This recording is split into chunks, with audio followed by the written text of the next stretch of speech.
Хэл сурж байгаа хүний хувьд бол давталт гэдэг бол ерөөсөө бараг ихэнх хувь нь. Хичээл дээр бол багш ингээд биднийг чиглүүлээд өгж байгаа, арга барилын заагаад өгж байгаа. Тэгээд тэрийг өөрийн болгож, биедээ шингээж яг минийх болгож авч үлдэх тэр цаг хугацаа бол яг давталт байдаг. Нэг зүйлийг бид нар амьдралд маш олон тохиолдсноор бид нар сурж байгаагаа ч мэдэхгүйгээр юмыг сурч идэм байл та. Одоо ингээ харах хоноор бодохоор. Тэгэхээр тэр юу одоо хүүхдийг ингээл хүр цээжлүүлэх гээл тэг чи автоматар ингээл цээжилгээд байдаг. Тэгэл цээжлэхгүй зовоогоод байдаг штэ тий.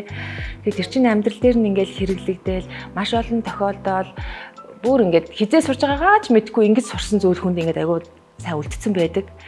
Бид нар яг анги танхимд суугаад хичээл хийхдээ одоо ямар арга барилаар хичээлээ хийдэг вүлээ.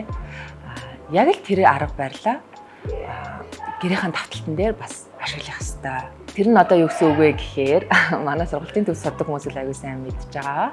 Яг одоо өөрийнхөө сатаарахгүйгээр төвлөрч чадах тэр цаг хугацаагаа товлоод тэгээ яг тэр цаг хугацаанд яг хичээл дээрээ сууж байгаа юм шиг суугаад ингээд яг давталтаа одоо маш тодорхой хийх ёстой.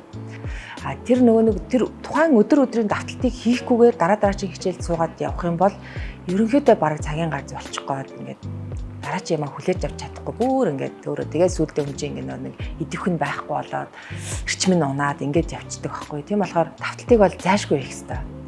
Бүр яг тухайн өдрөн зайшгүй хийх ёстой.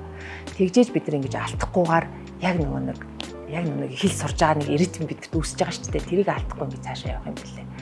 Тэгээд манай гэгэн сургалтын төвийн давталтын юун хүртэл яг юм одоо таргад тогтсон стандарт гэдэг шиг тий яг ингэж давтаарай гэж бид нар бас арга барилын зааж өгдөг. Миний яг өөртөөгөө төвлөрч чадах тэр цаг нь бол одоо хүүхдүүд босхоос өмнө өглөөний л цаг юм байна да. Хамгийн чухал цаг нь гэдэг тийм бодол төрөө тэгээд ерөнхийдөө хүүхдүүдээс сэрэхээс өмнө яг гол одоо хийх юмаа хийчдэг. Тэгээд мэдээж нэгөөд хүүхдүүдэд бас сайн үлгэр жишээ үзүүлэхийн тулд зарим үед бол ингээ хүүхдүүдэд бүгдийн тойрол суулгаж агаад хажууд нь ингээд уншаал тий. Тэгэнгүүт манай том охин бол дагаал бас англиар номнууд уншчихлээ лээ.